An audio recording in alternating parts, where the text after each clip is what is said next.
කලින් වීඩියෝ එකට මේ වීඩියෝ පොඩ්ඩක් පරක් වුණා මේ පහුගිය දවස්වල පොඩ්ඩක් අසනීප වෙලා හිටියේ මේ වීඩියෝ කරන වැඩේ එඩිට් කරන ඔක්කොම ටික මම කරන නිසා පහුගිය දවස්වල මේ කිසි වැඩක් කරගන්න දෙන්න තියෙන්නේ හරි එතකොට දැන් මේ වීඩියෝ එකෙන් පස්සේ ආපහු සුපුරුදු විදියට වීඩියෝස් ටික ඉස්සරහට දානවා හරි මේ ආරාධිත පාඩම සම්පූර්ණ ඉවර කරලා දානවා හරි මොකටද පාඩම වීඩියෝයක් තියෙනවා කියන්න හරි මගේ YouTube channel එකක් තියෙනවා ඒකේ වෙනම පාඩම් සෙට් එකක් යනවා ඊට අමතරව මේ ඉරිදේ ඉඳන් පොඩි අලුත් වැඩක් පටන් ගන්නවා පේපර් ක්ලාස් එකක් පටන් ගන්නවා ඒක සාමාන්‍ය පේපර් ක්ලාස් එකක් යන විදිහට නෙමෙයි යන්නේ සාමාන්‍යයෙන් වෙන්නේ පේපර් එකක් දීලා පේපර් එක කරලා ප්‍රශ්න සාකච්ඡා කරන එක නෙවෙන්නේ මේකෙදි එහෙම දෙයක් වෙන්නේ නැහැ මේකෙදි අපි තීරි බැරි ළමයාට තමයි ගොඩක් කොට ආගත් කරන්නේ එතකොට තීරි ටිකක් මතක කරලා නැත්නම් තීරි ටික උගන්වලා අපි මුලින් පේපර් එකක් කරන්නේ නැහැ මුලින් තීරි කියලා දෙනවා ඊට පස්සේ තීරි වලින් ප්‍රශ්න කරන එක තමයි කරන්නේ හරි ඒ කියන්නේ අපි තීරි කියලා දෙන ඕනම ප්‍රශ්නයක් කරන්න පුළුවන්. ඒ කියන්නේ ඒතකොට එක ප්‍රශ්නයක් නෙමෙයි නහුවෙන්නේ අපි ආලෝකය කියලා.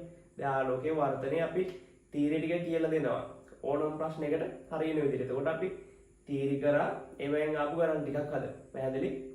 මේ විදිහට යන වැඩ පිළිවෙලක් තියෙනවා. එතකොට අසමත් මට්ටමේ ළමයි කියන්නේ තීරි බැරිම ළමයෙක් හිටියා. ওই වීඩියෝ එක පොඩ්ඩක් බැලුවම එක දවසක් පේපර් ක්ලාස් එකට ආවනම් තීරි වැඩේ කොහොමද යන්නේ කියලා. හරිද? ඒ විදිහට ඉස්සරහට YouTube ළඟ තමයි දාන්නේ. හරි වෙනම සයිට් එකක් ඕනේ YouTube live බලන්න පුළුවන්.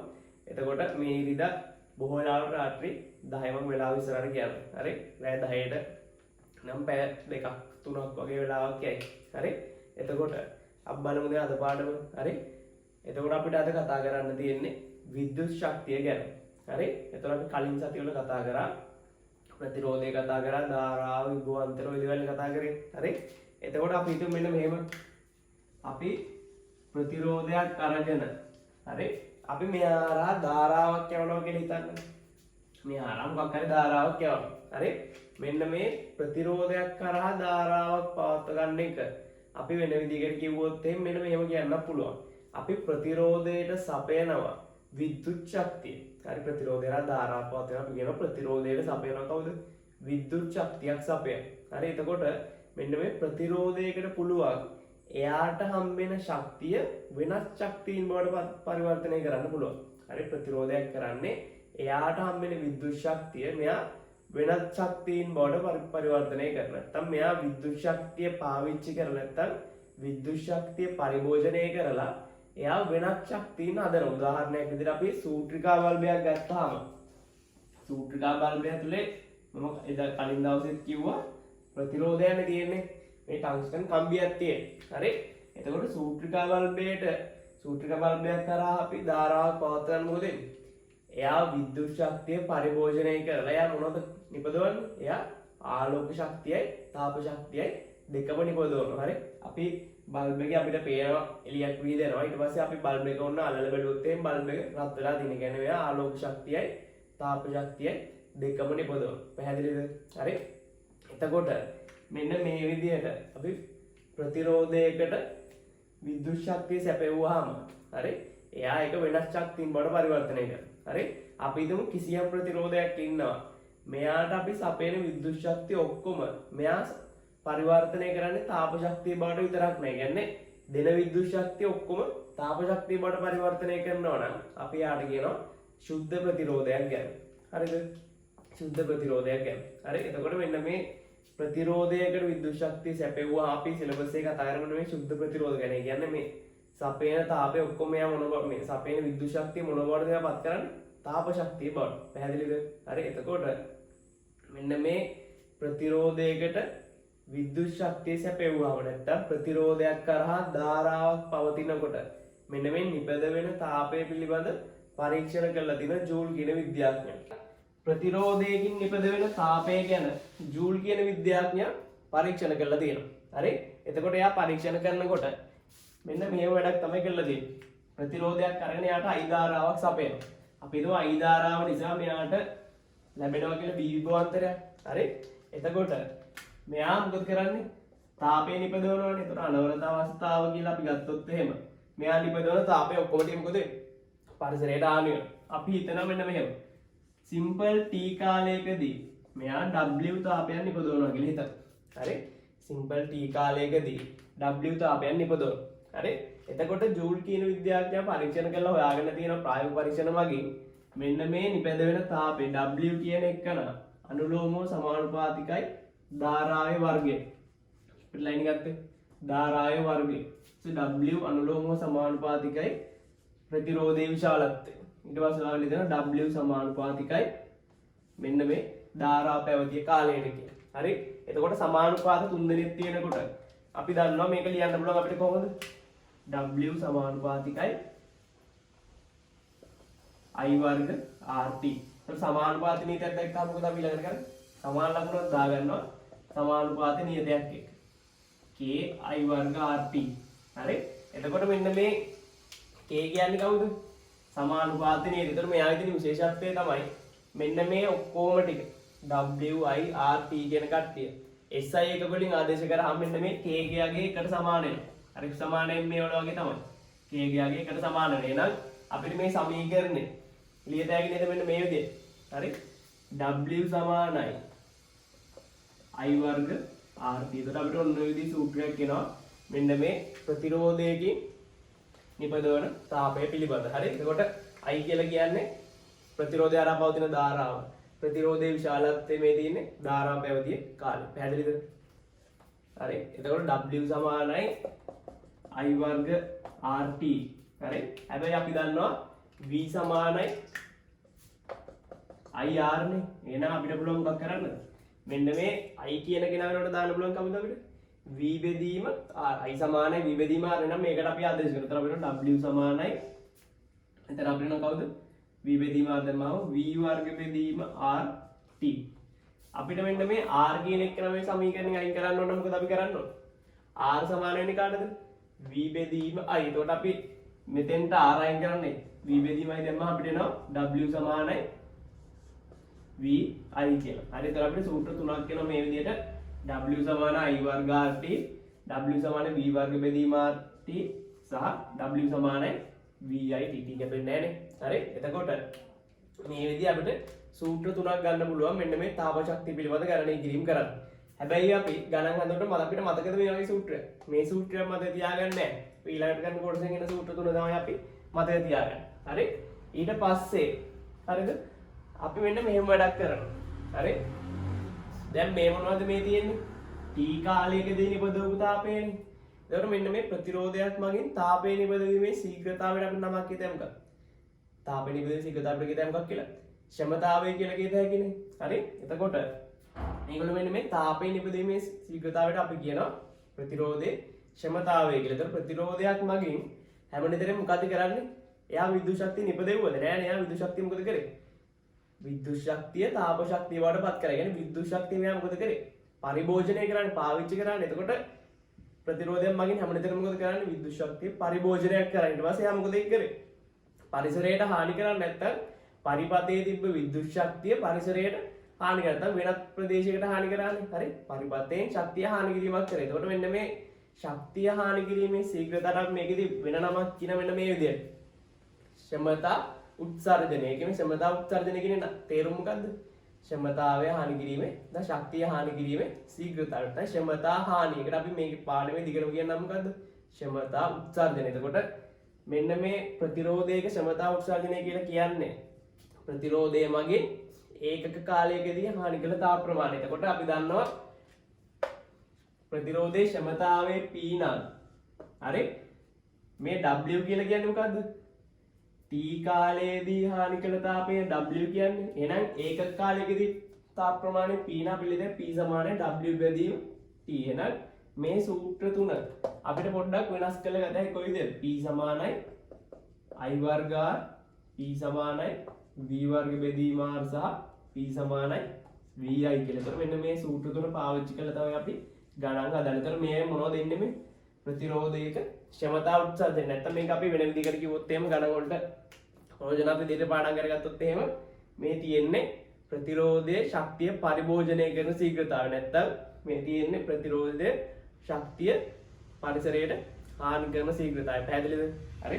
මේ සූත්‍ර තුන මතක තියාගන්න ඕනේ. ඔබ සාමාන්‍යයෙන් ගණන් හදනකොට තුනම මතකෙයි. හරි. එකක් මතක තියාගත්තත් අපිට V සමාන IR දාලා සූත්‍ර තුන උන හදා ගන්න පුළුවන්. හැබැයි ගණන් සාමාන්‍ය විභාගයට නෝට්ස් එකක් ප්‍රමාණය හදන්න යන්නේ. ඒතර මේ තුන අනිවාර්යෙන් පාඩම් වෙලා තියෙනවා. හරි. අපි සාමාන්‍යයෙන් පාවිච්චි කරන මොනවා හරි විද්‍යුත් උපකරණයක් ගත්තාම එයායි ගහලා තියෙනව නේද? මෙන්න මේ වගේ දත්ත දෙකක්. අපි උදාහරණයක් විදිහට ගමු බල්බ් එකක් කියලා. දැන් බල්බ් එකක් ගන්න ගියාම අපි බල්බ් එකේ පෙට්ටිය ගහලා තියෙන මේ විදිහට. අපි උදාහරණයක් විදිහට ගමු CI වොට් 230 වෝල්ට්. ඔය විදිහට ගහලා තියෙනවානේ 230 හරි 220 හරි. මෙතන වෝල්ටීයතාවයක් ගහලා තියෙන. ඊට පස්සේ මෙතන වොට් අගයක් ගහලා නැත්නම් වොටීයතාවයක් ගහලා තියෙනවා. හරිද? එතකොට මොකද්ද මේ දැන් බල්බ් එකක් හේතු මේ තියෙන්නේ? දැන් බල්බ් එකේ මේ විදිහට ගහලා තියෙන එකෙන් මොකද්ද මේ අදහස් වෙන්නේ? හරි? CI වෝල්ට් 230 වෝල්ට් කියන මොකද්ද අදහස් වෙන්නේ? මේ බල්බ් එක හදලා තියෙන්නේ මේ බල්බ් එකේ දෙකලවර අග්‍ර තියෙනවනේ. හරි? එතකොට මේ බල්බ් එකේ අර මොකක් කර උපකරණය මේ ගහලා තියෙන උපකරණය දෙකලවරට 230 වෝල්ට් විභවාන්තරයක් දුන්නා. හරි? මෙයාට අපි 230 වෝල්ට් විභවාන්තරයක් සැපෙව්වට පස්සේ මෙයා වැඩ කරනවා CI වෝල්ට් ක්ෂමතාවයකින්. පැහැදිලි? ඒ කියන්නේ මෙයා ශක්තිය නිපදවන ශීඝ්‍රතාවය කියේ වොට් 100යි. මේක අනිත් පැත්තට කිව්වොත් අපිට සාමාන්‍ය ගාන වැදගත් වෙන විදිහට කිව්වොත් එහෙම මෙයා පරිපතයෙන් විද්‍යුත් ශක්තිය පරිභෝජනය කරන ශීඝ්‍රතාවය 100යි වොට්. හරි? ඒ කියන්නේ මෙයාට 230 වෝල්ට් විභවාන්තරයක් දුන්නාම මෙයා 100යි වොට් ක්ෂමතාවයෙන් වැඩ කරනවා. පැහැදිලිද? එතකොට දැන් මේම් ප්‍රශ්නයක් ඇති වෙන්න පුළුවන්. දැන් මේ බල්බ් එක අපිට වැඩ කරන්න පුළුවන්. මේ බල්බ් එකෙන් ප්‍රයෝජනයක් ගන්න පුළුවන්. 230 වෝල්ට් විභවාන්තරයක් දුන්නාම විතරද කියලා කෙනෙක් හිතමු. හරි? 230ක් දුන්නාම විතරද? හරි? අපි හිතමු කෙනෙක් මේ 230 වෝල්ට් බල්බ් එක ගෙනල්ලා මෙයා අයි කරනවා මීට වඩා අඩු වෝල්ටීයතාවයක් තියෙන පරිපතයකට හයි කරනවා. අපි හිතමු බල්බ් එකට දැන් හම්බෙන්නේ බල්බ් එක අපි කොහොමද හිතමු බල්බ් එකට දැන් හම්බෙන්නේ වෝල්ට් 115ක්. කියන අරගෙන භාගයයි හම්බෙන්නේ. හරි? දැන් එතකොට බල්බ් එක හැබැයි ගහලා තියෙන්නේ 230 වෝල්ට් 100 වෝල්ට් ගහලා තියෙන්නේ. දැන් අපි දෙන්නේ කීයද හැබැයි 115. එතකොට මොකද? මෙන්න මේව දෙයක් තමයි තියෙන්නේ. මේ බල්බ් එකේ නිෂ්පාදකයා තමයි තීරණය කරන්නේ මෙන්න මේ අගයන් දෙක. හරි? එතකොට එයා කියනවා 230ක් දුන්නොත් මෙයාගෙන් නියමිත පරිදි 100 වෝල්ට් ක්ෂමතාවයක් ගන්න පුළුවන්. හරි? එතකොට මේකේ අදහස තමයි අපි මේ 230ට වඩා අඩු වෝල්ටීයතාවයක් දුන්නොත් එහෙම මේ බල්බ් එකේ කිසි ප්‍රශ්නයක් නැහැ. බල්බ් එක පත්තු වෙනවා. හැබැයි අපි අර බලාපොරොත්තු වෙන දීප්තිය එන්නේ නැහැ. කියන්නේ මේ 230ක් දුන්නාම වෙන දීප්තියට වඩා 115ක් දුන්නාම වෙන දීප්තිය අඩුයි. කියන්නේ මෙයාගේ එළිය අඩුයි බල්බ් එකේ. නැත්නම් මෙයා පරිභෝජනය කරන ක්ෂමතාවය අඩුයි. බල්බ් එක වෙන මොකක් ගත්තත් එහෙමයි. 230 ගහලා තියෙන එකට අපි අඩු වෝල්ටීයතාවයක් දුන්නොත් එහෙම එයා උපකරණයේ ක්‍රියාත්මක වෙන ක්ෂමතාවය අඩු වෙනවා. පැහැදිලිද? අපි උදාහරණයක් විදිහට ගමු. දැන් ඔන්න 230ක් දුන්නාම මෙයා 100න් වැඩ කරනවා නම් මෙයාට 115ක් දුන්නාම මෙයාගේ ක්ෂමතාවය කියලා. අපි උදාහරණයක් විදිහට ගානක් විදිහට හදමු මේක. අග්ගාලා හදන්න බලන්න. බල්බ් එකේ ගහලා තියෙන 230යි 100යි වෝල්ට් මොකක් හරි උපකරණයක්. හැබැයි අපි මෙයාට දෙන 115. එතකොට මෙයාගේ විද්‍යුත් ක්ෂමතාවය අහන්න. අපි දන්නවා වෙන මෙහෙම සූත්‍රයක් දන්නවනේ. දැන් අපිට හොයන්න තියෙන්නේ මේ තියෙන්නේ වෝල්ටීයතාවය V, මේ තියෙන්නේ ක්ෂමතාවය W. මේ තියෙන්නේ P. හරි? ඒතර P ඉන්නවා V ඉන්නවා. ඒතර P සහ V අතර සම්බන්ධයක් ගන්න ඕනේ. මේකෙදී නියත කෙනෙක් ඉන්නව කවුද? මේ එකම බල්බ් එකනේ. ඒතර එකම බල්බ් එකනේ බල්බ් එකේ ප්‍රතිරෝධය නියතයි කියලා අපිට හිතයි. ඒතකොට එහෙනම් බල්බ් එකේ ප්‍රතිරෝධය නියතයි. ඒතකොට අපි ලියත හැකි වෙන්නේ මේ සූත්‍රය තෝරගන්නවා. P සමානයි V වර්ග බෙදීම R. හරි? එතකොට පළවෙනි අවස්ථාවට සූත්‍රය දාන, දෙවෙනි අවස්ථාවට සූත්‍රය දාන. එතකොට පළවෙනි අවස්ථාවේදී නම් ක්ෂමතාවය 100යි. V කියලා කියන්නේ 230 වර්ගය බෙදන්න R වලින්. හරි? මේ පළවෙනි අවස්ථාව. දෙවෙනි අවස්ථාවට සූත්‍රය දාන. එතකොට අපිට එනවා මේක තමයි හොයන්න ඕනේ. සමානයි 115 වර්ගයේ බෙදීම R. හරි? දැන් ඔන්න අපි ගාව සූත්‍ර තියෙනවා දෙකක්. මෙන්න 1 මෙන්න 2. එතකොට දැන් අපිට හොයාගන්න ඕනේ P නේ. එතකොට අපි මොකද කරන්න ඕනේ? 1 බෙදන්න 2කින්. එතකොට අපිට එනවා P බෙදීම 100 සමානයි 115 වැඩි කිරීම 115 බෙදීම 230 වැඩි කිරීම 230. හරි? එතකොට අපිට දැන් මේ කැපෙනවා කියලා පේනවනේ. 2යි 2යි. හරි? මේ 100 උඩට ගියාම 100 බෙදෙනවා 4න්. එතකොට අපිට එනවා කොච්චරද? P සමානයි මම මේකේ වකන්නන්නේ. හරි? එතකොට අපිට එනවා P සමානයි 25 වෝල්ට්. පැහැදිලි? එතකොට අපි 230 වෝල්ට් දුන්නාම මෙයා වැඩ කරනවා 100 වෝල්ට් ක්ෂමතාවයේ ප්‍රශ්නයක් නැහැ. හැබැයි අපි මෙයාට 115ක් දුන්නොත් මෙයා වැඩ කරන්නේ 25 වෝල්ට් ක්ෂමතාවය. කියන්නේ අපිට දැන් බල්බ් එකක් කිලිතොත් එහෙනම් බල්බ් එකක් නම් මේකේ නිපද වෙන ආලෝකය අඩුයි. අපි හිතමු මේ ගහලා තියෙන හීටරයක් කියලා, කියන්නේ තාපකයක් කියලා, ජල තාපකයක් කියලා. ඒතර තාපකයක් නම් මොකද වෙන්නේ? මෙයාගෙන් නිපදවන තාප ප්‍රමාණය අඩුයි. දීප්තිය අඩුයි, මෙයාගෙන තාප ප්‍රමාණය අඩුයි. පැහැදිලි? එතකොට ඔන්න ඔය විදිහට අපිට මෙන්න මේ සංකේතනය අපිට ගණන් වලදී වැදගත් වෙනවා. හරි? එතකොට දැන් කෙනෙක් අහන්න පුළුවන් එහෙනම් දැන් බල්බ් එකේ දැන් 100 ගහලා තියෙනවනේ. හරි? එතකොට දැන් 230ක් දුන්නාම 100 වෝල්ට් වලින් වැඩ කරනවා නම් අපි මේකට දෙනවා වැඩි වෝල්ටීයතාවයක් දෙනවා. අපි හිතමු 230 ගහලා තියෙන එකට 300 වෝල්ට් වගේ දෙනවා කියලා. එතකොට ඉතින් වැඩි දීප්තියක් ගන්න පුළුවන් නේ. එතකොට හිතන්න පුළුවන් මෙහෙම කඩේට දැන් කඩේ අපි දාන බල්බ් එකක් ගන්නකොට බල්බ් එකේ මෙන්න මේ වොට් අගය වැඩි වෙනකොට මිල වැඩි වෙනවා. කියන්නේ වොට් 30කට වඩා 60 බල්බ් එක ගන්න වැඩි. 60 බල්බ් එකට වඩා 100 බල්බ් එක ගන්න වැඩි. 100 බල්බ් වල 200 ගන්න වැඩි. එතකොට මේ මිදෙනවනේ. අපි කියනවා කඩේ පොඩි වෝල්ටීයතාවයක් තියෙන කෙනෙක් කියන 15 වොට් වගේ කෙනෙක් ගෙනල්ලා ලොකු විභවාන්තරයක් කොහොම හරි ට්‍රාන්ස්ෆෝමර් එකක් පොඩි ට්‍රාන්ස්ෆෝමර් පාවිච්චි කරලා දුන්නොත් එහෙම මෙයාගෙන් අපිට වැඩි දීප්තියක් ගන්න පුළුවන්. එතකොට වැඩි ලාභයිනේ. එතකොට එහෙම කරන්න පුළුවන්. එහෙම කරන්න බෑ. අයියේ මෙන්න මේ 230 දුන්නාම 100න් වැඩ කරන්න තමයි මේ බල්බ් එක හදලා තියෙන්නේ. ඒතර අපි ලොකු වෝල්ටීයතාවයක් දීලා මේ වැඩි ක්ෂමතාවක් ගත්තොත් මොකද වෙන්නේ? බල්බ් එක පිච්චිලා යන්න පුළුවන්. ඒ නිසා තමයි මේ සාමාන්‍යයෙන් දැන් ලංකා කරන්ට් එක 230 කියලා කොට හරියටම 230 තියෙන්නේ නැහැ නේ. යම් වෙලාවකට අඩු වැඩි වීමක් එනවනේ. එතකොට කරන්ට් එක සාමාන්‍යයෙන් වෝල්ටීයතාව අඩු වුණොත් මොකද වෙන්නේ? අපි කියන බල්බ් ඩිම් වෙනවා කියලා. එතකොට ආලෝකය පොඩ්ඩක් අඩු වෙනවා. ක්ෂමතාවය අඩු වෙනවා. ඒ විදිහටම තමයි එකපාරට වැඩි වෝල්ටීයතාවයක් ආවම මොකද වෙන්නේ? බල්බ් එක පිච්චිලා යන්න පුළුවන්. එතකොට නියමිත කරලා තියෙන වෝල්ටීයතාවයට වඩා අඩු වෝල්ටීයතාවයක් දුන්නොත් උපකරණයට හානි වෙන්න එච්චර අවදානමක් නැහැ. හැබැයි වැඩ කරන ක්ෂමතාවය අඩුයි. නිර්දේශ කරලා තියෙන එකට වඩා වැඩි වෝල්ටීයතාවයක් දුන්නොත් එයා ක්‍රියා කරන ක්ෂමතාවය වැඩි වෙන්න උත්සාහ කරනවා. එතකොට ගොඩක් වෙලාවට උපකරණයේ අර කල් පැවැත්මට හානි වෙන්න ඕනේ. නැත්නම් උපකරණේ මේ ක්‍රියා විරහිත වෙන්න පුළුවන්. පැහැදිලිද? එතකොට ඔන්න ඔය ටික ආශ්‍රයනොත් අපෙන් ගණන් අහනවා අපි. හරි? ඊට පස්සේ අපිට කතා කරන්න දෙන්නේ විද්‍යුත් කෝෂ ගැන. හරි? දැන් අපි ප්‍රතිරෝධ ගත්තාම අපි කිව්වා ප්‍රතිරෝධ කියන ඒවා මොකද කරේ? ප්‍රතිරෝධ කියන ඒවා විද්‍යුත් ශක්තිය පරිභෝජනයක් කරේ. නැත්නම් එයා මොකද කරේ? විද්‍යුත් ශක්තිය හානි කිරීමක් කරගෙන පරිපථයෙන් විද්‍යුත් ශක්තිය හානි කරා. නැත්නම් පරිභෝජනය කරා. හරි? එතකොට දැන් පරිපථයක ප්‍රතිරෝධ ඉන්නවා නම් මේගොල්ලොන්ට ශක්තිය පරිභෝජනය කරනවා නම් දැන් හැම කෙනෙක්ම පරිපථයේ ඉන්න කට්ටිය ශක්තිය පරිභෝජනය කරන්න පුළුවන්ද? එහෙම වෙන්න බෑ. ඒකට ශක්තිසංශක බිඳ වැටෙනවනේ. මේගොල්ලොන්ට ශක්තිය පරිභෝජනය කරන්න ඕන නම් කවුරු හරි කෙනෙක් ශක්තිය නිපදවන්න නැත්නම් කවුරු හරි කෙනෙක් ශක්තිය සපයන්න ඕනේ පරිපථයට. හරි? එතකොට මෙන්න මේ පරිපථයකට ශක්තිය සපයන කෙනා තමයි මෙන්න මේ විද්‍යුත් කෝෂ කියලා කියන්නේ. හරිද? එතකොට විද්‍යුත් කෝෂයක් ගත්තාම මේ විද්‍යුත් කෝෂයේ ප්‍රධාන දේවල් දෙකක් තියෙනවා. හරි? එකක් තමයි විද්‍යුත් විච්ඡේදයක් තියෙනවා. තව මොනවද තියෙන්නේ? ඉලෙක්ට්‍රෝඩ දෙකක් තියෙනවා. හරි? ඒතර මේක කෙමිස්ට්‍රි පන්තියේදී කතා කරනවා මම හිතන්නේ මේ කෝෂයක් හදාගෙන මේ විදිහේ රසායනික ක්‍රියාවලිය ගැන.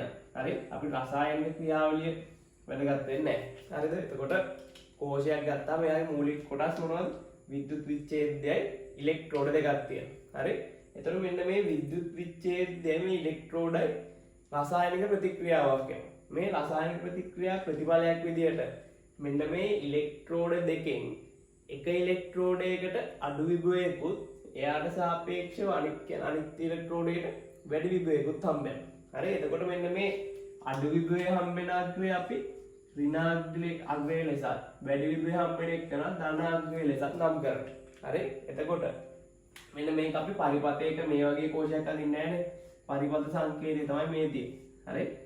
මෙයාගේ ධනාග්‍රයත් මෙයාගේ ඍණ මෙයාගේ ධන මෙයාගේ ඍණ සංකේතවත්. පැහැදිලිද? එතකොට මෙන්න මේ කෝෂයක් ගත්තාම කෝෂයේ මෙන්න මේ රසායනික ප්‍රතික්‍රියාව නියතව තියෙනවා නම් හරි මෙන්න මේ ධනාග්‍රයයි ඍණාග්‍රය අතර විභවාන්තරය නියතව පවත්වා ගන්න පුළුවන් මෙයා. හරි? කියන්නේ මේ බැටරියක් අපි කියන බහිනවා කියලා බැටරිය බහින්න නැත්නම් මේ රසායනික ද්‍රව්‍ය වල සංයුතිය වෙනසක් වෙන්නේ නැත්නම් හරි මෙන්න මේ ධනාග්‍රය ඍණාග්‍රය අතර නියත විභවාන්තරයක් ලබා දෙන මේ රසායනික ප්‍රතික්‍රියාව මගින්. පැහැදිලිද? හරි? එතකොට මෙන්න මේ වගේ කෝෂයක් හරි අපි හිතමු මෙහෙම හරි දැන් ඔන්න කෝෂයක් අපි ගාව තියෙන අපි මේ කෝෂය අරන් ගිහිල්ලා හයි කරනවා ප්‍රතිරෝධයකට හයි කරනවා ඔය විදියට. හරි? ප්‍රතිරෝධයකට හයි කරනවා. දැන් කෝෂයක් තිබුණා කෝෂ ප්‍රතිරෝධයකට හයි කරනවා. හිතමු R කියලා. හරි. දැන් එතකොට මෙන්න මේ කෝෂයේ දෙකලවර තියෙනවනේ විභවාන්තරයක්. නැත්තම් කෝෂයක් අතර තියෙන විභවාන්තරය. ওই විභවාන්තරය මොකද වෙන්නේ? මෙන්න මේ බාහිර ප්‍රතිරෝධයට හම්බ වෙනවා. හරි. අපි දල වශයෙන් ගන්න හරි. මෙයාගේ විභවාන්තරය මෙයාට හම්බ වෙනවා. දැන් ප්‍රතිරෝධයක් තියෙනවා. හරි. ප්‍රතිරෝධයක් තියෙනවා. ප්‍රතිරෝධයේ දෙපැත්තේ විභවාන්තරයක් තියෙනවා. ප්‍රතිරෝධය මේ පැත්තේ වැඩි මේ පැත්තේ අඩුයි. ප්‍රතිරෝධයක් දෙකලවර විභවාන්තරයක් ඇතුළම මොකද වෙන්නේ? වැඩි විභවයේ ඉඳන් අඩු විභවය දක්වා ධාරාවක් ඇති වෙනවා. එතකොට මෙන්න මේ විදිහට ප්‍රතිරෝධය තුලින් ධාරාවක් ඇති වෙනවා මේ පැත්ත. හරි. එතකොට මේ ධාරාවක් මෙතෙන්ට ඇවිල්ලා මෙතනින් ධාරාව නතර වෙන්නේ නැහැ. ධාරාව දිගට වෙන විදිහ. හරි. එතකොට ඔන්න ඔය විදිහට කෝෂය තුලිනුත් ධාරාව යනවා. බාහිර ප්‍රතිරෝධය තුලිනුත් ධාරාව යනවා. පැහැදිලි? එතකොට අපි දන්නවා ප්‍රතිරෝධයක් කරා ධාරාවක් යනවා කියන අදහස් කරන්නේ මොකද්ද? එයා විද්‍යුත් ශක්තිය පරිභෝජනය කරනවා. එහෙනම් මෙයා මොකද්ද කරන්නේ? මෙයා තමයි විද්‍යුත් ශක්තිය සපයන්නේ. කියන්නේ මෙන්න මේ කෝෂය තුලින් ධාරාව යන්නයි ප්‍රතිරෝධය තුලින් ධාරාව යන්නයි ශක්තිය සපයන්නේ කවුද? කියන්නේ පරිපතේ ධාරාවක් පවතින ශක්තිය සපයන්නේ කවුද? මෙන්න මේ විද්‍යුත් කෝෂය. පැහැදිලිද? එතකොට විද්‍යුත් කෝෂයෙන් කරන්නේ ධාරාවක් පවතින අවශ්‍ය ශක්තිය සපයන එක. පැහැදිලි? එතකොට තව පොඩි දෙයක් මම උන්නම් පෙන්නන්න මෙන්න මෙන්න මේ බාහිර ප්‍රතිරෝධය ප්‍රතිරෝධය හරහා ධාරාව යන්නේ කොහිනම් කොහෙටද? වැඩි විභවයේ ඉඳන් අඩු විභවයට.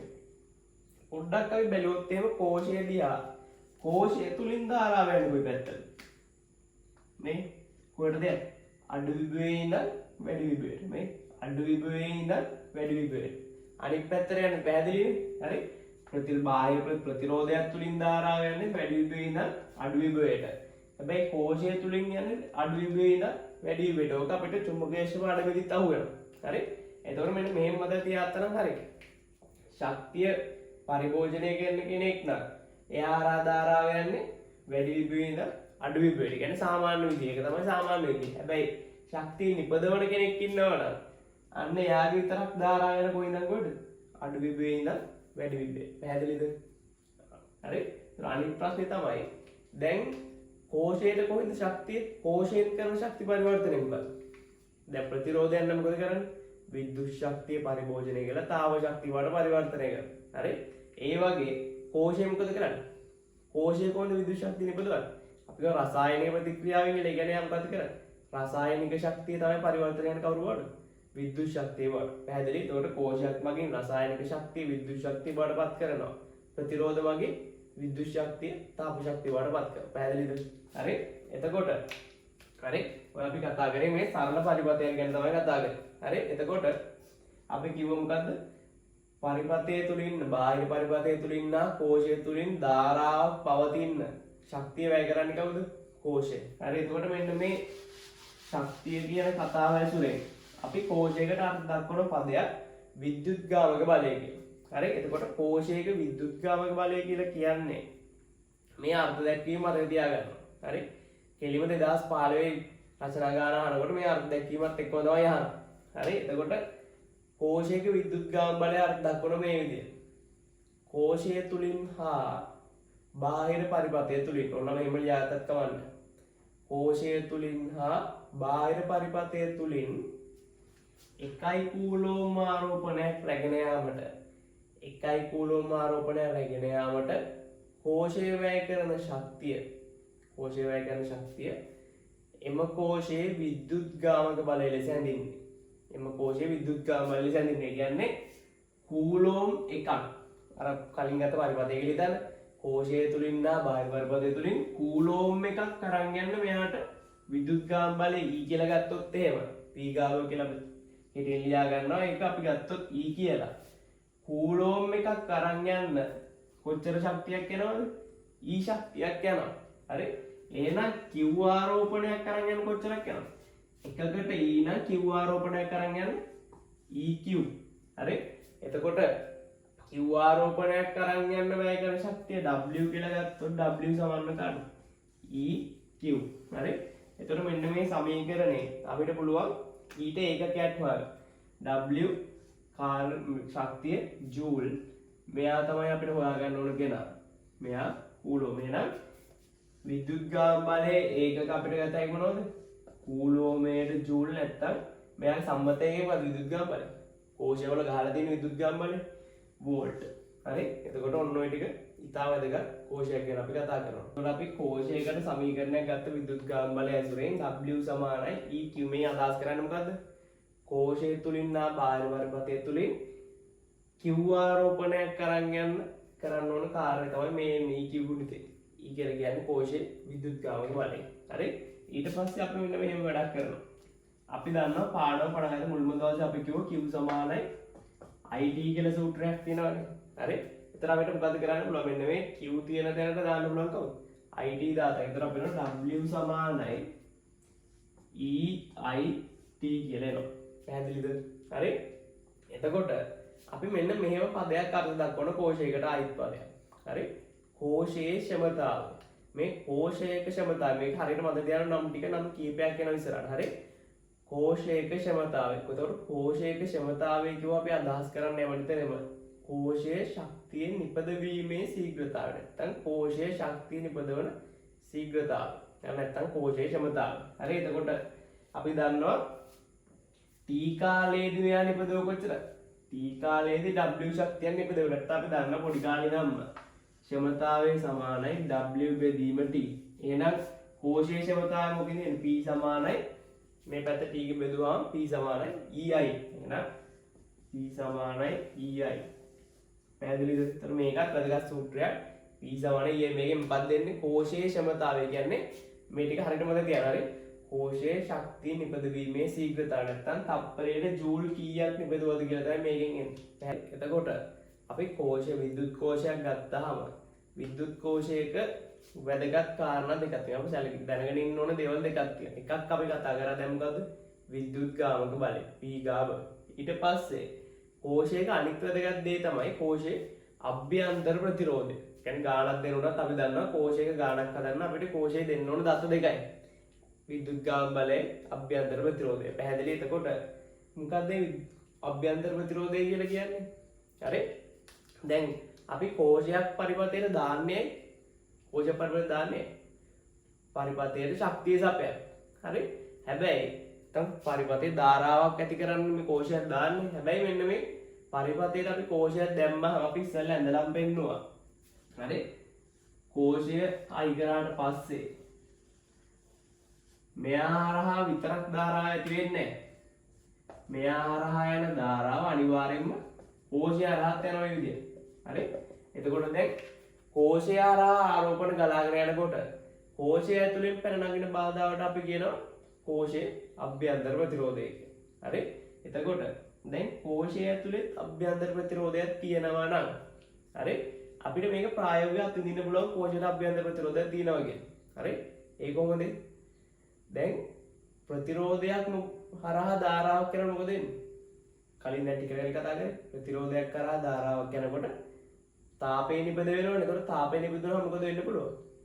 කෝෂය රත් වෙනවා තාපය උරාගෙන. එතකොට අපි දන්නවා සාමාන්‍යයෙන් අපි කෝෂයක් වැඩි කාලයක් පරිපථයකට සංයුත පරිපථයක දාලා තිබ්බොත් එහෙම කෝෂය රත් වෙනවනේ. හරි? ඒතකොට මේ කෝෂයක් රත් වෙන්නේ කෝෂයේ තියෙන අභ්‍යන්තර ප්‍රතිරෝධය නිසා. හරි? එතකොට මෙන්න මේ කෝෂය තුලින් පැනනගෙන බාධා අපි කියනවා කෝෂයේ අභ්‍යන්තර ප්‍රතිරෝධය. එතකොට අපි සාමාන්‍යයෙන් කෝෂයක ওই දත දෙක ලකුණු කරනවා මෙහෙම. E R අභ්‍යන්තර ප්‍රතිරෝධය අපි සාමාන්‍යයෙන් සංකේතන සිම්බල් R. හරිද? විද්‍යුත් ගාම බලය E ඔය විදිහට තමයි ගොඩක් වෙලාවට සංකේතවත් කරන්නේ. පැහැදිලිද? හරි? එතකොට මෙන්න මේ අභ්‍යන්තර ප්‍රතිරෝධය කියන එක නා සමහරක් ලාට මෙන්න මෙහෙම සංකේතවත් කරන අවස්ථාවක් තියෙනවා. හරි? මෙන්න මෙහෙම ගන්න අවස්ථාවක් තියෙනවා. සමහරක් ගණන් වලදී ඔහොම දෙන අවස්ථාවක් තියෙනවා. එතකොට මේ තියෙන්නේ ඍණාග්‍රේ, මේ තියෙන්නේ ධනාග්‍රේ, මේ තියෙන්නේ සිම්පල් R විද්‍යුත් ගාම බලය E. හරිද? තව සමහර ගණන් තියෙනවා මෙන්න මේ විදිහට දෙන අවස්ථාවක් තියෙනවා. හරි? ඍණාග්‍රේ, ධනාග්‍රේ අභ්‍යන්තර ප්‍රතිරෝධය එළියෙන් ඇදලා වෙන්නවා. හරි? එතකොට සාමාන්‍යයෙන් ගානෙදී මෙන්න මෙහෙම වෙන්නවා. මෙයා E, මෙයා R. හරි? මේ කොටුවක් ඇඳලා පෙන්නන එකේ අදහස් කරන්නේ මේක නෙමෙයි කෝෂය. මෙන්න මේ සම්පූර්ණ පද්ධතියම තමයි කෝෂය කියලා අදහස් කරලා තියෙන්නේ. පැහැදිලිද? හරි? එතකොට අභ්‍යන්තර ප්‍රතිරෝධය කියලා කියන්නේ කෝෂය ඇතුලේ පැනනගෙන බාධා. හරි? එතකොට මෙන්න ඔය අභ්‍යන්තර ප්‍රතිරෝධය කියන කතාව අපිට වැදගත් වෙනවා ගණන් වල. හරි? දැන් මේ වගේ පරිපථයක් අපි ගත්තනේ. හරිද? දැන් අපිට පුළුවන් මෙන්න මෙහෙම වැඩක් කරන්න. හරි? දැන් අපි මෙන්න මේව හොඳට හිතලා බලමු. මේ පරිපථයේ ಜಾති දෙකක කට්ටිය ඉන්නවා. එක කට්ටියක් තමයි ශක්තිය නිපදවන කට්ටිය. නැත්නම් ශක්තිය සපයන කට්ටිය. අනික් කට්ටිය තමයි ශක්තිය පරිභෝජනය කරන කට්ටිය. හරි විද්‍යුත් ශක්තිය පරිභෝජනය කරන කට්ටිය. දැන් එතකොට ශක්ති සංස්ථිතිය අනුව මොකද වෙන්න ඕන? ශක්තිය නිපදවන ප්‍රමාණය පරිභෝජනය කරන ප්‍රමාණය සමාන වෙන්න ඕනේ. ශක්තිය විනාශ වෙන්නෙත් නැහැ, මැවෙන්නෙත් නැහැනේ. හරි එතකොට කවුද මේකේ ශක්තිය නිපදවන්නේ? මෙන්න මේ කෝෂය. කවුද පරිභෝජනය කරන්නේ? මෙන්න මෙයා. එච්චරයි. නෑ.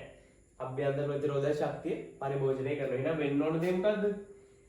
කෝෂයේ ශක්තියෙන් නිපදවන ශීඝ්‍රතාවය සමාන වෙන්න ඕනේ. මෙයා ශක්තිය පරිභෝජනය කරන ශීඝ්‍රතාවය ධන, මෙයා ශක්තිය පරිභෝජනය කරන ශීඝ්‍රතාවය. එතන අපි වාක්‍යයක් ලියන සමීකරණයක් විදිහට ලියන මෙන්න මෙහෙම. මේව ලියාගත්තත් කමන්නේ. හරි? කෝෂයේ ශක්තිය නිපදවීමේ ශීඝ්‍රතාවය සමානයි බාහිර කැපිටල් R ප්‍රතිරෝධයේ ශක්තිය පරිභෝජනය කිරීමේ ශීඝ්‍රතාවය ධන කෝෂයේ අභ්‍යන්තර ප්‍රතිරෝධයේ ශක්තිය පරිභෝජනය කිරීමේ ශීඝ්‍රතාවය. අපි ඔක සමීකරණයක් විදිහට ලියනවා මෙහෙම. කෝෂයේ ශක්තිය නිපදවන ශීඝ්‍රතාවය EI. හරි? ඊට පස්සේ කෝෂයේ ශක්තිය මෙයා ශක්තිය පරිභෝජනය කරන ශීඝ්‍රතාවය I වර්ග කැපිටල් R. මෙයා ශක්තිය පරිභෝජනය කරන ශීඝ්‍රතාවය IR. හරි? I වර්ග R. හරි? දැන් අපිට තේරෙනවා මේ I අකුරු එක කපලා දාලා හිතන අපිට එනවා E සමානයි IR ධන IR. පැහැදිලිද? හරි? එතකොට මෙන්න මේ කෝෂයේ දෙකලවර විභවාන්තරය අපි V කියලා ගත්තොත් එහෙම. හරි? කෝෂයේ දෙකලවර විභවාන්තරය මේ නැත්තම් මේක උන කියලා හිතුවයි. හරි? කෝෂයේ දෙකලවර විභවාන්තරය මෙයාගේ දෙකලවර විභවාන්තරය සමානයිනේ. හරි? එතකොට මෙන්න මේ මෙයාගේ IR ගුණිතය කියලා කියන්නේ මොකක්ද? කැපිටල් I කැපිටල් R ගුණිතය මොකක්ද දෙන්නේ අපිට? V නේ එන්නේ. එතකොට අපිට ලස්සන සමීකරණයක් කරන්න වෙන මෙහෙම. E සමානයි V ධන IR. හරි? ඕම සමීකරණයක් එනවා. මේකෙන් අපි V කියන එක නම් උත්තර කරලා ගන්න වෙන මෙහෙම. V සමානයි මෙයා මෙහෙට දාන්න. E ඍණ IR. හරි? ඔන්න ඕම සමීකරණයක් එනවා. මේ සමීකරණය ඉතාම වැදගත් සමීකරණයක්. හරි? එතකොට අපි කෝෂයේ මේ ප්‍රතිරෝධයක් ගත්තොත් ප්‍රතිරෝධයේ දෙකේ විභවාන්තරය හොයාගන්න මොකක්ද අපි දාන සූත්‍රය? V සමානයි IR. අන්න ඒ වගේ අපි කෝෂයක් ගත්තාම කෝෂයක දෙකලවර විභවාන්තරය හොයාගන්න පාවිච්චි කරන සමීකරණය තමයි V සමානයි E ඍණ IR. පැහැදිලිද? මේක ඊටම වැදගත් සමීකරණයක්. හරි? වැදගත් සමීකරණ. හරි? එතන මේක යටින් මේ සමීකරණ ලියලා කොටු කරලා යටින් තරලකුණු දාලා මේ පද අඳුන්න ගන්න. හරි? මේ V ගෙන් එන්නේ මොකද්ද? කෝෂයේ දෙකලවර විභවාන්තරය. නැත්නම් කෝෂයේ අග්‍රතර විභවාන්තරය. E කියලා කියන්නේ කෝෂයේ විද්‍යුත්ගාමක බලය. මේ I කියලා කියන්නේ පරිපථයේ ධාරාව නෙමෙයි. I කියන එක නේද විශේෂයෙන් ලියාගන්න මේ I කියලා කියන්නේ කෝෂය හරහා පවතින ධාරාව. කෝෂය හරහා පවතින ධාරාව සිම්පල් R කියලා කියන්නේ කෝෂයේ අභ්‍යන්තර ප්‍රතිරෝධය. හරිද? එතකොට මේ සමීකරණේ දාලා ගණන් හදනකොට පොඩි දෙයක් මෙන්න මෙහෙම මතක තියාගන්න ඕන. හරිද? හරි? දැන් අපි මේ පරිපථයේදී අපි පාවිච්චි කරේ කෝෂයේ ශක්තිය සපයනවා වායු ප්‍රතිරෝධය සහ අභ්‍යන්තර ප්‍රතිරෝධ ශක්තිය පරිභෝජනය කරනවා. හැබැයි අපි දන්නවා මෙන්න මෙහෙම වැඩක්. සමහර බැටරි තියෙන නැත්නම් සමහර කෝෂ තියෙනවා ඒවා ආපෝ ආරෝපණය කරනවා. කියන්නේ බැටරිය බැස්සලා පස්සේ ආපෝ charge කරන්න පුළුවන් ඒවා තියෙනවනේ. එතකොට සමහරක් අවස්ථාවල අපිට ගණන් වල දෙනවා කෝෂ charge මේ ආරෝපණය කරන නැත්නම් බැටරි charge කරන ගණන් තියෙනවා. හරි? එතකොට දැන් කෝෂයක් ආරෝපණය කරනවා කියලා කියනකොට එයා පරිපථයෙන් ශක්තිය සපයන අවස්ථාවක් දෙයි. නෑ එතකොට එයා මොකද කරන්නේ? පරිපථයෙන් ශක්තිය පරිභෝජනය කරන අවස්ථාවනේ. කියන්නේ ශක්තිය ගබඩා කර ගැනීමක් කරන්නේ. හරි? කියන්නේ පරිපථයෙන් ශක්තිය සපයන්නේ නෑ. එතකොට අපි පරිපථයෙන් ශක්තිය සපයන අවස්ථාවක් ගත්තොත් නැත්නම් මෙන්න මේ වගේ අවස්ථාවක් ගත්තොත් හරි මේක තමයි සාමාන්‍ය අවස්ථාව. මේ තියෙන ඍණාග්‍රේ මේ තියෙන ධනාග්‍රේ. එතකොට ධාරාව යන්නේ කොහේ ඉඳන් කොහෙද කියලා අපි කිව්වේ කලින් උදාහරණයක් පැහැදිලා ඍණාග්‍රේ ඉඳන් ධනාග්‍රේ නැත්තම් අපි කෙටියෙන් කියනවා ධාරාව යන්නේ ධනාග්‍රයෙන් ඉවතට. ඒතර අපි කලින් මේ උදාහරණය පැහැදිලි කරන්න අපි ගත්තේ මේ වගේ කෝෂයක් ගත්තේ. එතකොට ඒක හැමෝටම සාධාරණ වෙන්නේ නැහැ. හරි? ඒතර මේ වගේ කෝෂයක් නම් මේ සූත්‍රය හරි. හැබැයි සමහර ගණන් වලදී මෙන්න මේ වගේ කෝෂ තියෙනවා. ඒ කියන්නේ මෙයාගේ ධාරාව යන්නේ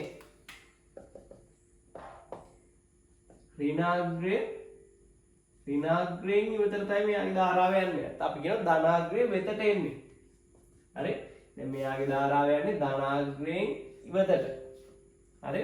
මෙයාගෙන් මොකද ධාරාව? මෙයාගේ ධාරාව සමාන කරලා කියනවා ඍණාග්‍රයෙන් ඉවතට. නැත්තම් ධනාග්‍රේ වෙතට. මෙයාගේ ධනාග්‍රයෙන් ඉවතට මෙයාගේ ධනාග්‍රේ වෙතට. හරි? එතකොට මෙන්න මෙයාට පාවිච්චි කරන සමීකරණය තමයි ඔය තියෙන්නේ. මෙන්න මේ සමීකරණය මෙයාට දානවා නම් පොඩි වෙනසක් කරන්න. මෙන්න මේ v සමානයි e ඍණ ir කියන එකට අපි පොඩි වෙනසක් කරමු. මෙතන e ධන ir කියලා තමයි ගන්න. පැහැදිලිද? හරි.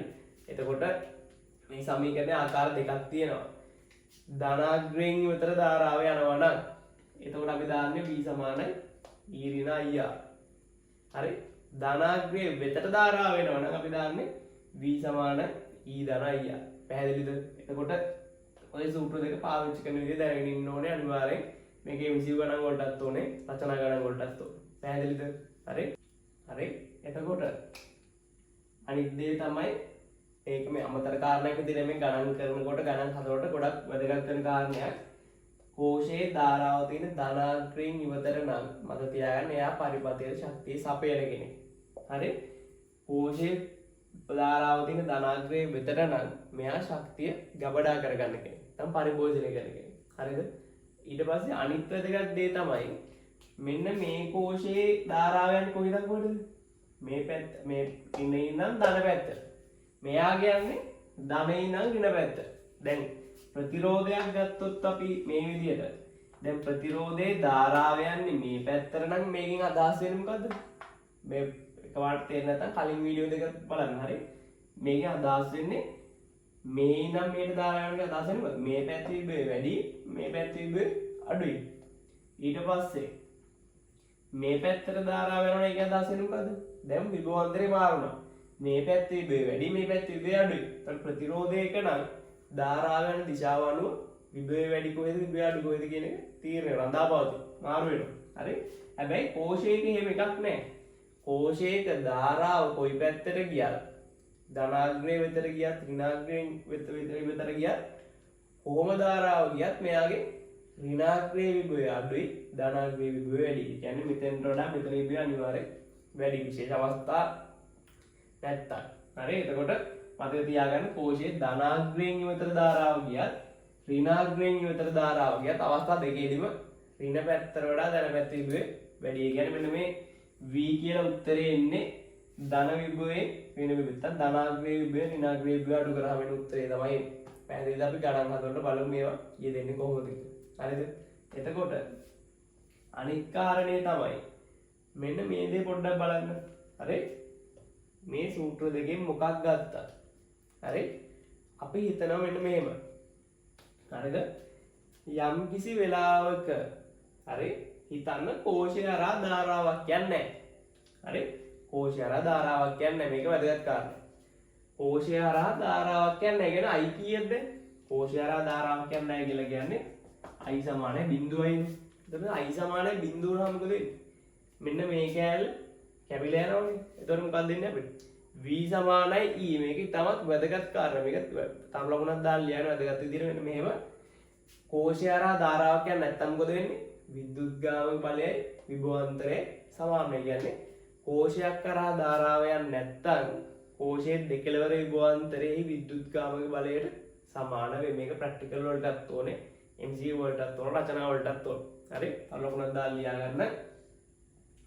කෝෂයක් කරා ධාරාවක් නොපවතින්නේ නම් එහි දෙකලවර විභවාන්තරය එහි විද්‍යුත්ගාමක බලයට සමාන වෙයි. හරි? දෙකලවර විභවාන්තරයේ විද්‍යුත්ගාමක බලයට සමාන වෙයි.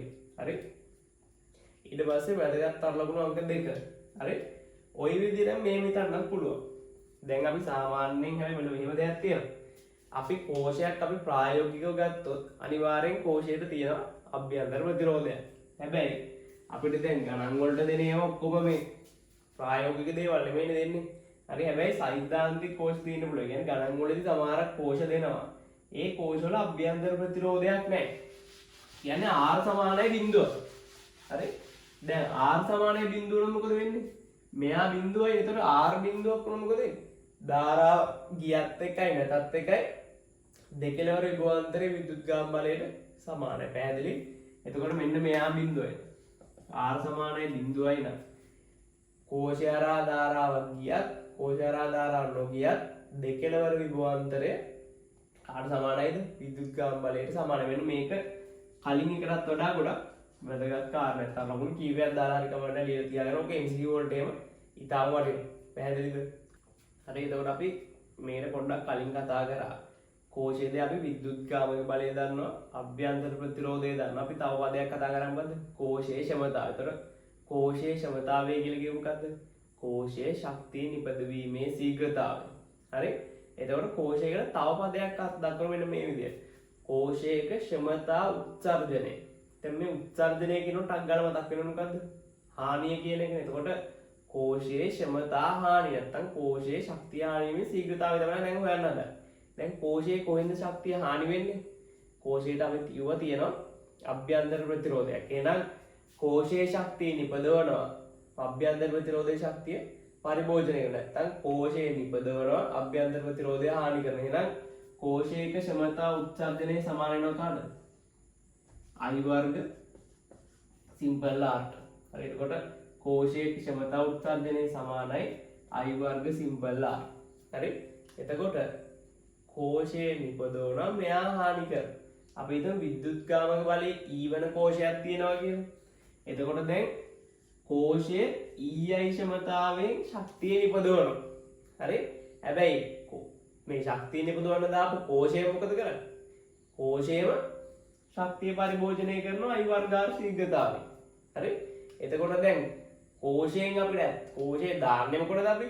පරිපථයට ශක්තිය ගන්නනේ. හැබැයි එයාම පරිභෝජනය කරන කොටසක්. එතකොට පරිපථයේ ඉතුරු වෙන්නේ කොච්චරයිද? EI ඍණ I වර්ග Rයි මෙච්චරක් නිපදවනවා මෙච්චරක් එයාම පාවිච්චි කරනවා. හරි? එතකොට මෙන්න මේ EI ඍණ I වර්ග R කියන එකට අපි කියනවා කෝෂයේ ප්‍රයෝජනවත් ක්ෂමතාවය කියලා. හරි එතකොට කෝෂයක ප්‍රයෝජනවත් ක්ෂමතාවය කියලා කියන්නේ EI ඍණ I වර්ග R. අදහස මතක තියාගන්න. හරි? කොහොමද සරලයිනේ? එතකොට කෝෂයට අපි ක්ෂමතා තුනක් අර දැක්වුවා. කෝෂයේ ක්ෂමතාවය, ක්ෂමතා උත්සර්ජනය සහ ප්‍රයෝජනවත් ක්ෂමතාවය තුනම මතක තියාගන්න විභාගයට අපෙන් ඔය එක විදිහට අහනවා. පැහැදිලිද? හරි. එතකොට අපි ප්‍රතිරෝධ ගැන ඉගෙනගෙන ප්‍රතිරෝධ පද්ධති ගැන කතා කරානේ. අන්න ඒ වගේ අපි කෝෂ ගැන ඉගෙනගෙන කෝෂ පද්ධති ගැන කතා කරනවා. හරි? එතකොට කෝෂ පද්ධති ගත්තාම කෝෂ පද්ධතිත් අපිට ප්‍රධාන ඒවා යා වෙලා තියෙන ආකාරය අනුව ප්‍රධාන ආකාර දෙකකට වෙන් කරන්න පුළුවන්. ශ්‍රේණිගත කෝෂ පද්ධති සහ සමාන්තරගත කෝෂ පද්ධති කියලා. හරි? අපි මුලින් සමාන්තරගත කෝෂ පද්ධතියක් ගත්තොත් එහෙනම් අපි තුන් මේ විදිහේ කෝෂ පද්ධතියක් කියලා තියෙනවා.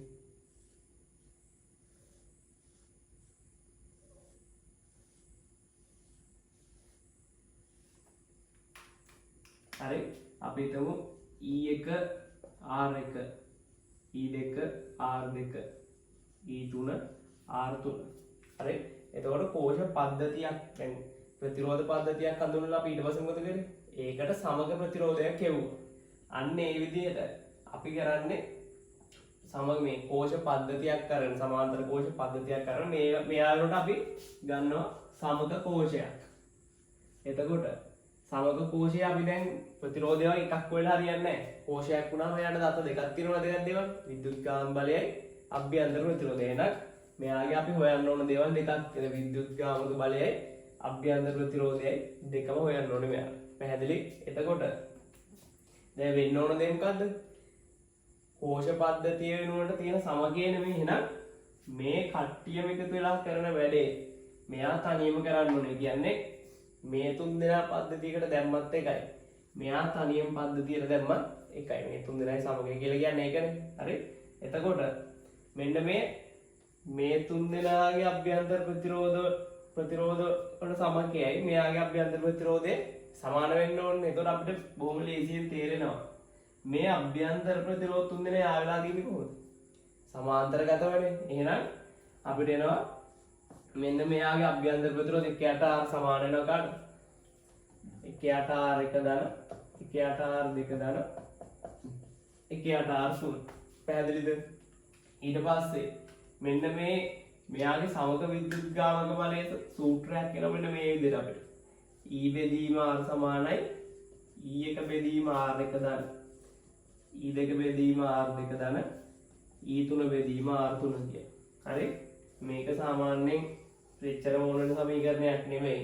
මේක ඔප්පු කිරීම කොහොමදත් අපිට ඕන වෙන්නේ නැහැ. හරි? ඒක මතක තියාගන්න සූත්‍ර වේදේ ලියලා කොටු කරලා තියාගන්න. හරි? එතකොට මේ අපි කතා කරේ මොන පද්ධතියක් ගැනද? සමාන්තරගත කෝෂ පද්ධතියක් ගැන. පැහැදිලි? එතකොට මෙන්න මේක අපිට අවශ්‍ය වෙන වැදගත් අවස්ථාව තමයි මෙන්න මේක. හරි? එතකොට දැන් අභ්‍යන්තර ප්‍රතිරෝධන මොකද උනේ? මේ විදිහට එකතු වෙලා ආවේ සාමාන්‍ය විදිහට.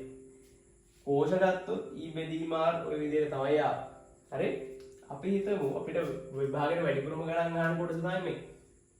මෙන්න මේ කෝෂ තුනම සමාන වුණොත් මොකද වෙන්නේ? හරි? කෝෂ තුන සමාන වුණොත් මොකද වෙන්නේ? අපි හිතමු ER මෙයත් ER මෙයත් ER. හරි? දැන් මොකද වෙන්නේ? අපි ආයත ධර්මයේ සූත්‍රය දාන සමක කෝෂයේ විද්‍යුත්ගාම බලය අපි ගමු E dash කියලා. එතකොට අපි ලියනවා E dash බෙදීම R dash. හරි? E dash බෙදීම R dash සමානයි E බෙදීම R ධන E බෙදීම R ධන E බෙදීම R. ඔය විදිහට එන්නේ. හරි? දැන් එතකොට අපිට ඉන්නේ මොකද්ද? 3යි E බෙදීම R. මෙතන E dash. දැන් අභ්‍යන්තර ප්‍රතිරෝධය R සමාන R ප්‍රතිරෝධ තුන සමාන්තරගතව සම්බන්ධ වෙලා තියෙන. එහෙනම් සමග ප්‍රතිරෝධය කියන්නේ R බෙදීම 3යි. සිම්පල් R බෙදීම 3යි. දැන් මොකද වෙන්නේ? මේ 3යි කැපිලා යනවා. මේ R කැපිලා යනවා. අපිට වැදගත් අපෝණයක් වෙනවා මොකද? E dash සමානයි E. ඒ කියන්නේ අපි සමාන්තරගතව යා කරලා තියෙන්නේ සමාන ප්‍රතිරෝධන. හරි? සමාන්තරගතව යා කරලා තියෙන්නේ සමාන කෝෂණ විද්‍යුත්ගාමක බලේ වෙනසක් සිදු වෙන්නේ නැහැ. පැහැදිලි? හැබැයි කාගෙද වෙනසක් තියෙන්නේ? අභ්‍යන්තර ප්‍රතිරෝධය වෙනස්. හරි? දැන් මේකේ සමකෝෂය ගත්තාම මෙයාගේ අභ්‍යන්තර ප්‍රතිරෝධය එන්නේ R dash සමානයි R බෙදීම 3යි. පැහැදිලිද? හරි? එතකොට මතක තියාගන්න සමාන කෝෂ සමාන්තරගතව සෙට් කරා කියලා විද්‍යුත්ගාමක බලය වෙනසක් වෙනවා. විද්‍යුත්ගාම බලය වෙනසක් වෙන්නේ නැහැ. පැහැදිලි? ඊට පස්සේ අපි බලමු ශ්‍රේණිගත කෝෂ පද්ධතිය. හරි? ශ්‍රේණිගත කෝෂ පද්ධතිය. එතකොට ශ්‍රේණිගත කෝෂ පද්ධතිය අපි හිතමු මේ විදිහයි කියලා. මෙයා E1 R1 E2 R2 E3 R3. හරි? මේ තුන් දෙනාගේ සමකය අපි හිතමු මේ විදිහට කියලා තියෙන්නේ E සහ R. හරි? එතකොට මේකත් පොඩි කාලේ තමයි දන්න දෙයක්. ශ්‍රේණිගතව අය කරා මොකද වෙන්නේ? කෝෂවල විද්‍යුත්ගාම බල කොහොමද වෙන්නේ? එකතු වෙලා එන්නේ. ඒතකොට E සමානයි E1 ධන E2 ධන E3. දැන් අභ්‍යන්තර ප්‍රතිරෝධය යාවලා තියෙන්නේ කොහොමද? ශ්‍රේණිගතවමනේ නේද? අභ්‍යන්තර ප්‍රතිරෝධය R නම් R1 ධන R2 ධන R3. ඔන්න ඔය විදිහට තමයි එන්නේ. හරි? මේ දෙකක් ලියලා කොටු කරලා තියාගන්න. හරි? එතකොට මේ තියෙන්නේ ශ්‍රේණිගත පද්ධතියක සමග විද්‍යුත්ගාම වලේ එහෙම නැත්නම් සමග කෝෂ හොයාගන්න එක තමයි මේ තියෙන්නේ. හරි? ඊට පස්සේ අනිත් දේ තමයි මෙන්න මේ කෝෂයක් අපි හිතමු මෙන්න මෙහෙම. දැන් මේවා හරිය ඔක්කොගෙම ධන මේ පැත්තේ ඍණ මෙහෙම. විද්‍යුත්ගාම බල එකම පැත්තෙන් තියෙන්නේ. අපි මේ අන්තිම එක්කනාව පැත්ත මාරු කරලා සෙට් කරනවා. දැන් මොකද මේ ප්‍රකාශන දෙකේ මොනවද වෙනස් වෙන්නේ? E1 ධන E2 හැබැයි මෙයා තියෙන අනිත් පැත්තෙන් විතර මෙතෙන්ට ඍණ ලකුණක් එනවා. ඍණ E3. දැන් මෙතෙන්ට ඍණ දානවද අපි ඍණ R3 කියන්නේ? නෑ ඒක ඍණ වෙන්නේ ඇයි? ප්‍රතිරෝධ වලට අපි කලින් දවසෙත් කිව්වා ප්‍රතිරෝධ වලට ලකුණක් නෑ විශාලත්වයක් විතරයි දෙන්නේ. ඒකට R සමානයි R1 ධන R2 ධන R3. පැහැදිලි? ඒකට ඔන්න ඔය විදිහට තමයි හදන්න තියෙන්නේ. හරිද? එතකොට දැන් පාඩම මෙතෙන්ට නිකන් කරාට පස්සේ දැන් අපිට සාමාන්‍යයෙන් පාඩමෙන් 80%ක් විතර ගණන් හදන්න පුළුවන් දැන්. ඔය කරපු ටිකේ රචනා වුණත් පුළුවන්. මේ MCQ වුණත් පුළුවන් අපිට තව අර ප්‍රැක්ටිකල් ටික කරාට පස්සේ මේ ස්ට්‍රක්චර් එක ලියන්න පුළුවන්. තව ඊට පස්සේ අර මීටරේ වෝල්ට් මීටරේ කරන්න තියෙනවා. ඒ ටික කරාට පස්සේ වැඩේ හරි. හරි. එතකොට කර්ච් ඔෆ් නියම කියන එක ටිකක් අර පන්තිවලදී ලොකෝට කතා කරාට කර්ච් ඔෆ් නියම නැතුව අපිට බහුතරයක් ගණන් හදන්න පුළුවන්. කර්ච් ඔෆ් නියම පොඩි භාවිතයක් විතර ගණන් වලට ඕන වෙයි. හරි. එතකොට මෙන්න මේ જાති ගානක් අපි දැක්කහම හරි මේ જાති ගානක් කියලා කියන්නේ අපිට MCQ ගානක් දෙනවා මෙන්න මේ විදියට. හරි. මේ විදිහේ MCQ ගානක් දැක්කහම එතකොට මේ විදිය කියලා කියන්නේ මේකේ කොහෙවත් මෙන්න මෙහෙම තියෙන මේ භූගත කරලා තියෙන්නත් බෑ. අනිත් එක තමයි මේ කෝෂවල අභ්‍යන්තර ප්‍රතිරෝධ බිඳුවයි න අභ්‍යන්තර ප්‍රතිරෝධයක් නැත්තම්. හරි. දැන් කෝෂයක අභ්‍යන්තර ප්‍රතිරෝධයේ බිඳුව වුණාම තියෙන වාසිය මොකද්ද? කෝෂයේ දෙකලවර විභවාන්තරය විද්‍යුත් ගාමක බලයට සමානයි. පැහැදිලිද? ඒ කියන්නේ මෙයාගේ දෙකලවර විභවාන්තරය මේ දෙක විභව වෙනස 6යි. මෙයාගේ විභව වෙනස 9යි. පැහැදිලිද? අපෙන් අහන්නේ 10 ඕම් හරහා ධාරාව තමයි අහන්නේ. දැන් තව ටික දවසක් ගියාම ද්වේජොක් නියම කරාම ඒකට අංගාල දැන් මේ එකපාරක් හරි ගලන දෙන ජීවිතේ අංගාල විතර මොකද්ද? මේ පරිපතේ ධාරාව ලකුණු කරලා ද්වේජොක්ගේ පළමු නියමය පාවිච්චි කරලා ද්වේජොක්ගේ දෙවෙනි නියමය දාලා ගාන හදන්න. ඒතර එහෙම ගාන හැදුවොත් එහෙම උත්තරේ එනවා. හැබැයි වෙලා යනවා. අරගෙන හරියයි කල්ලේ කියලා. එහෙම හදලා වැඩක් නැහැ. මොකද දැන් මේ ගාන විතරක් හදලා බයිපාස් වෙන්න බෑනේ. MCQ 50ක් තියෙනවනේ. එතකොට මේ જાති ගානක් හදන්න අපි මෙන්න මේ වගේ කෙටි ක්‍රමයක් පාවිච්චි කරනවා. හරි. මේකේ කොහෙවත් භූගත කරලා නැහැ. අපෙන් විභව අන්තරයක් නේ අහන්නේ. අපි අහන්නේ ධාරාව අහන්නේ මේ අහන්නේ. හරි. එතකොට අපි මෙන්න මෙයාගේ දෙපැත්තේ විභව අන්තරය හොයාගත්තොත් දැන් ප්‍රතිරෝධයක් කරා විභව අන්තරය දන්නවා. එයාට මොකද්ද අපිට දාන්න පුළුවන්? V = IR දාලා ටක් ගාලා උත්තරේ ගන්න පුළුවන් නේ. හරි. ඒ නිසා අපි මෙන්න මෙහෙම වැඩක් කරනවා. හරි. මෙන්න මෙහෙම වැඩක් කරනවා. හරි. කර්ච් ඔෆ් නියමය භාවිතා කරලා හදන්න පුළුවන් ගාන අපි ඒව නැතුව මෙන්න මෙහෙම හිතනවා. අපිට මේ වගේ ගානක් හදනකොට පරිපතේ කොහේ හරි එක තැනක විභවය බිඳුව කියලා දාගන්න. හරි. ඒක විභවය බිඳුව දාන දැන් අපි ගණන් හදලා පුරුදු වෙන ඉතින් වෙනස් වෙනවා. හරි. අපි උදාහරණයක් විදිහට මම මෙතන ගන්න. මම කියනවා මෙතන විභවය බිඳුව. හරි. එතකොට එක දැන් මේක ධාරා ලකුණු කරන්න ඕනේ නැහැ. හරි. අපිට කියන්න පුළුවන් එක තැනක විභවය බිඳුව කියලා විතරයි එකපාරට ගන්න පුළුවන්. ඊට පස්සේ මෙතෙන්ට සාපේක්ෂව මේ පරිපතේ අනිත් තැන් වල විභව ලකුණු කරනවා. හරි. දැන් මෙතන විභවයේ බිඳුවයි නම් මේ පැත්තේ විභවය කීයද? මේ තියෙන්නේ කෝෂයක්. කෝෂයේ දෙක අභ්‍යන්තර ප්‍රතිරෝධ බිඳුව නිසා ධාරාව ගියත් එකයි නැතත් එකයි විභවාන්තරය 6යිනේ. අපි කිව්වා කෝෂයේ ධාරාව කොයි පැත්තට ගියත් ඍණට වඩා ධාරාවල විභවය වැඩි. එහෙනම් මෙතෙන්ට වඩා මෙතන විභවය කීයකින් වැඩිද? 6කින් වැඩි. එහෙනම් මේ පැත්ත බිඳුවයි නම් මේ පැත්ත 6යි වෝල්ට්. පැහැදිලිද? හරි.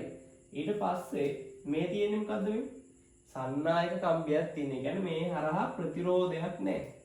ප්‍රතිරෝධයක් නැත්තම් හරි. ප්‍රතිරෝධයක් නැත්තම් මෙයා හරහා ධාරාවක් ගියත් නැතත් මෙයා හරහා විභවාන්තරයක් ඇති වෙනවද? විභවාන්තරයක් ඇති වෙන්නේ නැහැ. එහෙනම් මෙතන විභවයක් කීයද? මෙතන විභවයක් බිඳුවයි. එහෙනම් මේ විදිහට මෙතන විභවය බිඳුවයි. හරි. ඒ කියන්නේ කොහේ හරි තැනක විභවාන්තරයක් එන නම් මොකද තියෙන්නේ?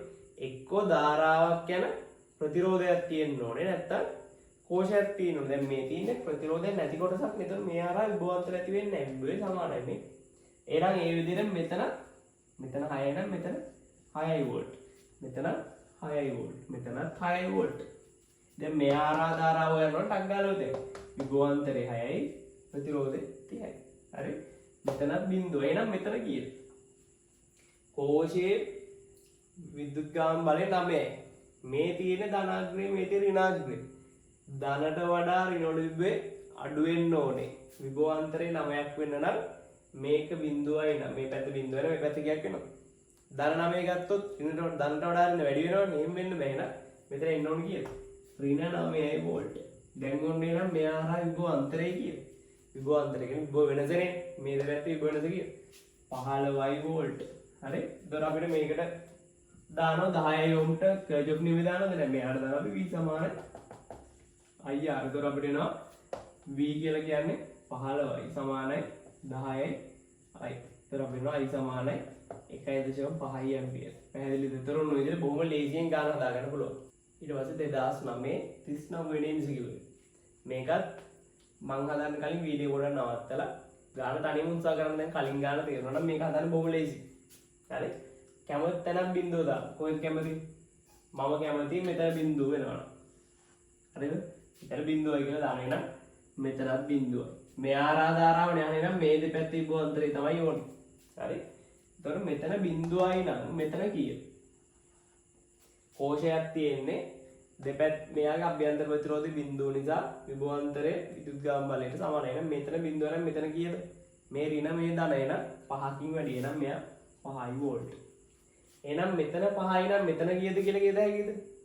බෑ. මේ කෙටි ක්‍රමයේදී ප්‍රතිරෝධ හරහා පයින්න බෑ. ඊයේ ප්‍රතිරෝධයක් කරා ධාරාවක් ගියාම යාරා විභවාන්තරයක් ඇති වෙනවනේ. එතකොට ධාරාවේ විශාලත්වය අපි දන්නේ නැත්තම් ධාරාව යන පැත්ත දන්නේ නැත්තම් එකපාරට මෙතන 5යි නම් මෙතන කීයද කියලා කියන්න බෑ. හරි? එතකොට අපිට කියන්න පුළුවන් මොනව විතරයිද? සන්නායක කම්බියක් කරා විභවාන්තරයක් ඇති වෙන්නේ නැහැ කියලා අපි දන්නවා. මේ අභ්‍යන්තර ප්‍රතිරෝධයේ බිඳුව වෙච්ච කෝෂයක් ඉන්නවා නම් එයාගේ දෙකේ විභවාන්තරයේ විදුද්ගාම බලයට සමානයි කියලා දන්න. ඒතර ඔය දෙක විතරයි දන්නේ. එහෙනම් මෙතන 5 නම් අපි දන්න මොකද? මෙතන 5යි කියලා දන්න. මෙතන දන්නේ නැහැ. මෙතනත් 5යි කියලා දන්න. දැන් මෙතනින් මෙතෙන්ට පයිද හැකිද? බෑ. ප්‍රතිරෝධ හරහා පයින්න බෑ කෙටි ක්‍රමෙ. එහෙනම් මෙතන 5යි නම් හැබැයි අපි දන්නවා මෙතන කීයද කියලා. ඇයි මෙතන කෝෂයක් අභ්‍යන්තර ප්‍රතිරෝධයක් නැහැ. දැන් මෙයාට අභ්‍යන්තර ප්‍රතිරෝධය තිබ්බනම් පයින්න බලවන්ද? එතකොට පයින්න බෑ. දැන් එහෙනම් 5යි නම් මෙතන කීයද? මේ කෝෂයේ විදුද්ගාම බලය 10යි මෙන්න ඍණ මෙන්න ධන. එහෙනම් 5කින් මේ පැත්ත 10කින් වැඩි. එහෙනම් මෙතන කීයද එන්න ඕන? 15යි වෝල්ට්. හරි? මෙතන 15යි නම් මෙතනත් 15යි වෝල්ට්. එහෙනම් මෙතනත් 15යි වෝල්ට්. හරි? දැන් එතන මේ පැත්තේ බිඳුවයි මේ පැත්තේ 15යි. එහෙනම් දැන් බොහොම ලේසියිනේ. 150ට දාන්න මොකද? V සමානයි IR. එතන වෙන V කියලා කියන්නේ 15යි වෝල්ට්. I ධාරාව R කියලා කියන්නේ 150. එහෙනම් අපිට එනවා කියන්නේ I සමානයි 0.1 ඇම්පියර්. පැහැදිලිද? බොහොම ලේසි ගන්න.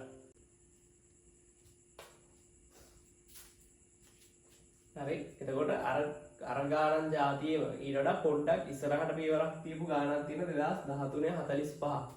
45 කියන්නේ 2013 ප්‍රශ්න 50නේ තියෙන්නේ. ඒතර 45 කියන්නේ සාමාන්‍ය අමාරු ගානක් තමයි. හරි? හැබැයි අපි ගාන හරියට කියවලා තේරුම් ගත්තොත් එච්චර අමාරු නෑ.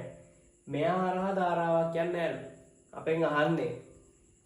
අපෙන් අහන්නේ R එක බෙදීම R2 අනුපාතය. හරි අපෙන් අහන්නේ R එක බෙදීම R2. ඕකනේ අහන්නේ. හරි? එතකොට මෙයා හරහා ධාරාවක් කියන්නේ නෑ. මෙයා හරහා ධාරාවක් කියන නැත්නම් මේ ශාඛාවේ ධාරාවක් කියන්නේ නෑනේ. ඒ කියන්නේ මේකේ ධාරාවයක් නෑ. එතකොට එහෙනම් මේ කෝෂයේ දෙකලවර විභවාන්තරය කීයද? 3 වෝල්ට්. මෙයා විභවාන්තරයක් තියනවද? විභවාන්තරයක් නෑ. හරිද? එතකොට මේ දෙන්නගේ මොකද වෙලා තියෙන්නේ? අභ්‍යන්තර ප්‍රතිරෝධ බිඳුවයිනේ. ඒ නිසා දෙකලවර විභවාන්තර විදුද්ගාම බලයට සමානයි. හරි? එතකොට අනිත් වැදගත් දේ තමයි මෙතනින් යන්නේ I ධාරාවක් නම් ওই විදියට මෙතනින් තියෙනවා I ධාරාවක්. මේ ධාරාව කොහෙන්වත් කැඩෙනවද? බෙදෙනවද? බෙදිලා යන්නේ ඇයි? මේකේ ධාරාවක් නැහැ කියලා තියෙනවනේ. එතකොට මේකෙත් යන්නේ ඇයි? මේකෙත් යන්නේ ඇයි? ඕකෙත් යන්නේ ඇයි? එතකොට මෙන්න මේ විදිහට තමයි ධාරාව යන්නේ. හරි? එතකොට අපිට R1 R2 අනුපාතයනේ ඕනේ. අපි නිකන් වීලුට වගේ දාගමු මෙහෙම. මේ R විභවාන්තරේ V1 මේ R විභවාන්තරේ V2 කියලා. හරි? අපි දන්නවනේ V සමානයි IR කියලා. හරි? එතකොට අපි ලියත හැකි V1 සමානයි IR1 V2 සමානයි IR2 දෙන්න ආරාම යන්නේ එකම ධාරාවක් බෙදෙන්නේ නැති හින්දා. එහෙනම් අපිට මේ දෙක බෙදුවා නම් R1 R2 කියනවනේ නේද? V1 බෙදීම V2 සමානයි R1 බෙදීම R2. කියන්නේ අපි කාවද හොයාගන්න ඕනේ V1 බෙදීම V2 ඒක සමානයි නේද? හරි? එතකොට අපි ආයෙත් එනවා කෙටි ක්‍රමයට. අපි එක තැනක් බිඳුවයි කියලා දාගෙන අනිත් තැන් ටික හොයාගෙන යනවා. අපි හිතමු මම ආසයි මෙන්න මෙහෙම කරා. මම ආසයි මෙතන බිඳුවයි කියලා ගන්න විදිහ. ඔන්න දැන් බිඳුව. හරි? ඔතන බිඳුව. එහෙනම් මෙහා ධාරාව ගෙනඩන්නේ මේ සන්නායක කම්බින් එන මෙතන බිඳුව. හරි? මෙතන කීයද කියලා දන්නවද? දන්නේ නැහැ. මෙතන බිඳුවයි නම් මෙතන කීයද? මෙන්න බිඳුව මෙන්න 6ක් තියෙනවා මේ පැත්ත වැඩි වෙන්න ඕන. එහෙනම් මෙතන 6යි වෝල්ට්. හරි? ඔය බාරවැණින් දාන්න. හරි?